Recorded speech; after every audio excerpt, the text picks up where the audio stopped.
Voici un algorithme qui est en fait une recette que l'on va appliquer, et comme chaque recette, à la fin on obtient un résultat. Il y a 7 instructions possibles dans cet algorithme, et c'est un algorithme qui utilise une liste de nombres.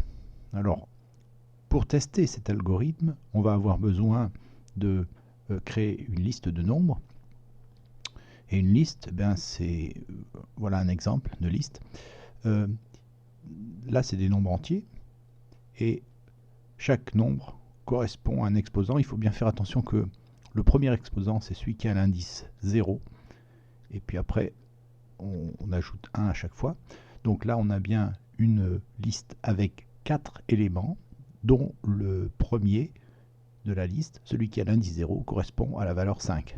Et donc, en fait, par exemple, si j'utilise cette notation, eh bien, cette notation, c'est un nombre de la liste qui a l'indice 1. C'est-à-dire qu'ici, c'est 8. Pour tester un algorithme, il faut procéder avec un peu de rigueur. Alors, l'idée, c'est de suivre tout ce qui varie, toutes les variables. La première variable ici, c'est x. Et dès la première ligne, cette variable prend la valeur 0. Ensuite, donc, on a une liste. La liste, c'est celle qui est donnée ici, dans cet exemple.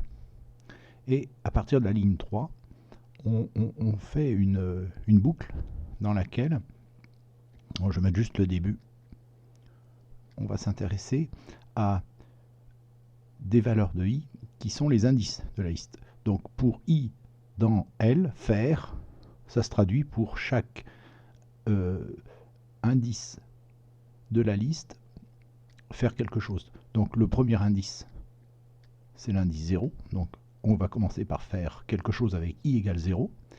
Et là, je passe à la ligne 4, dans laquelle je vais tester si l'élément i de la liste est supérieur à x.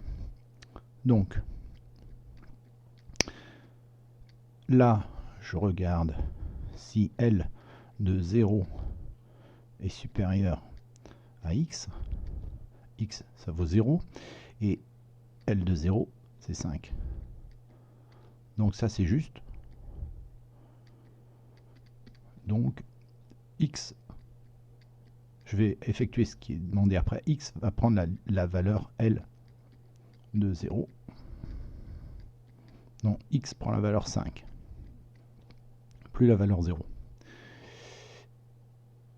Puis là, on revient. On va revenir au pour. Cette fois-ci, pour i égale 1, c'est la boucle. On va retester si L de 1 est supérieur à la valeur de x. X, cette fois-ci, vaut 5. L de 1, c'est 8. Ça, c'est juste. Donc, qu'est-ce qu'on fait? X va prendre la valeur de l'indice 1. C'est-à-dire que x change à nouveau de valeur et prend la valeur 8. On continue la boucle, parce qu'on n'a pas tout à fait terminé. Cette fois-ci, c'est pour i égale 2. On teste si L de 2 est supérieur à la valeur de x. La valeur de x, c'est 8. L de 2, c'est 3. Donc là, non. On ne fait pas l'instruction 5. Et donc on va directement au sinon, à l'instruction 6. Et là, on nous dit de rien faire. Donc on ne fait rien. Il n'y a rien là. Ensuite, on continue la boucle parce qu'on n'a pas tout à fait terminé. Pour i égale 3, c'est la dernière valeur.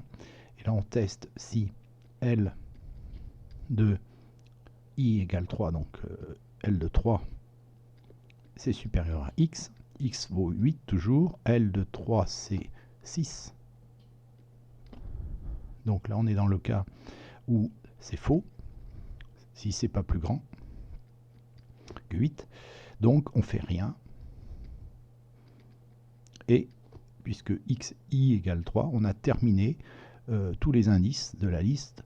Donc la boucle est finie, là c'est la fin. Si on veut savoir ce que fait cet algorithme, eh bien, on peut constater que une fois qu'il a été entièrement terminé, la valeur de x est égale à 8. Et si on regarde bien cette valeur dans la liste, c'est la plus grande valeur. En fait, cet algorithme permet de trouver le maximum dans une liste.